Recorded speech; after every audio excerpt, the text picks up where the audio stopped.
karag-karag, welcome back to my vlog. Isang maganda at mainit na umaga sa inyong lahat mula dito sa Lasak City. Kasing init ngayon mga karag-karag ang mga latest chikahan, chismisan galore na pinagchichismisan ng mga active na mga chismosa at mga chismosa sa social media. Wala muna tayo mga pa-fashion, menopausal, distraction look. Dahil aalis ako mga karag-karag, pupunta ako ng lungsod. Mamimili ako ng mga manok, pinais sa manok, atay sa manok, tiil sa manok, para sa pangkabuhayan showcase ni Kuragan. At eto na nga, dahil sa mga init na mga balita at revelasyon ngayon na kung saan, hello the universe, no, goodbye universe, na finally sisitang mga karag-karag. At isa ko sa natuwa sa balitang ito, diba?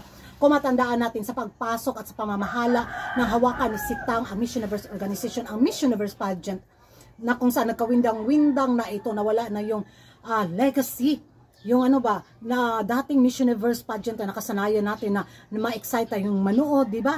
Yung mga reyna, mga kandidata na very, bitaw, memorable, di ba? Sa pagpasok at sa paghawak ni Sitang sa Miss Universe Pageant, wala ay nagkandalitsi-litsi, gaba galore. So sabi nga nila mga karag-karag, na tinamaan na daw ng karma si Sitang. Sa kanya mga ginawa, bitaw, sa mga national directors na inalis niya bilang kahit matagal na nahawak ang Miss Universe prangkisa, pero dahil sa mga milyones na mga binayad galore na mga gustong kumuha sa Miss Universe franchise, ayun, di ba? Nag-say goodbye yung ibang mga nangaluma na mga national directors. So ngayong actually kahapon pa, pero dahil busy din ako kahapon, ngayon lang talaga ako na na check ko ng todo, halak grabe pala yung nangyari. Talagang totoo yung mga chika noon about sa negosyo ni Sitang, di ba? Yung pamamahala niya sa Miss Universe Organization. Ay, biglang na, uy, anyari. Ganon. So, isa sa mga kinagigiliwan din ngayong araw na to mga karag-karag, ang restback at ang ganti ni TC Tomas, ang ha. Di ba?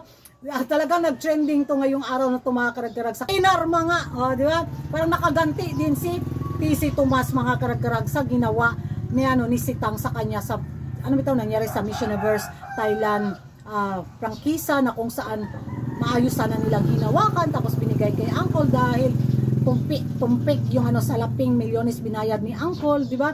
Tapos tinanggalan ng corona ng Sassy Opal at naging Miss World 2025, isang napakalaking sampal sa Miss Universe Organization, di ba? Yung ginawa nila kay TC Tomas. Kaya ang ganti at ang restback na ha. Nako, grabe.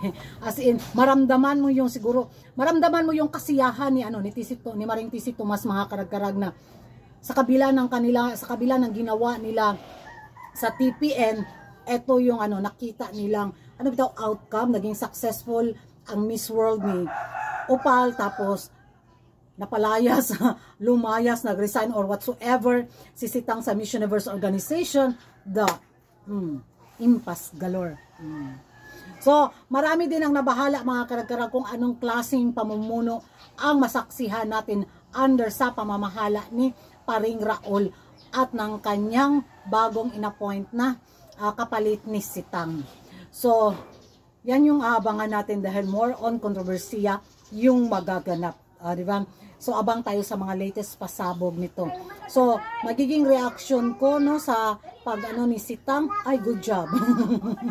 As in talaga, sana maibalik yung dating nakasanayan nating Miss Universe Pageant na may makabuluhang reign ang mga kandidata.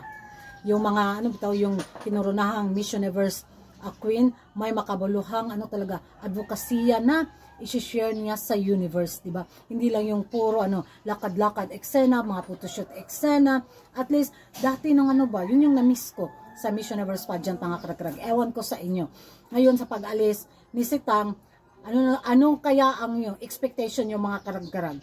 Na mabalik kaya or tuluyan ng malubog sa walang kwentang pageant ang Miss Universe?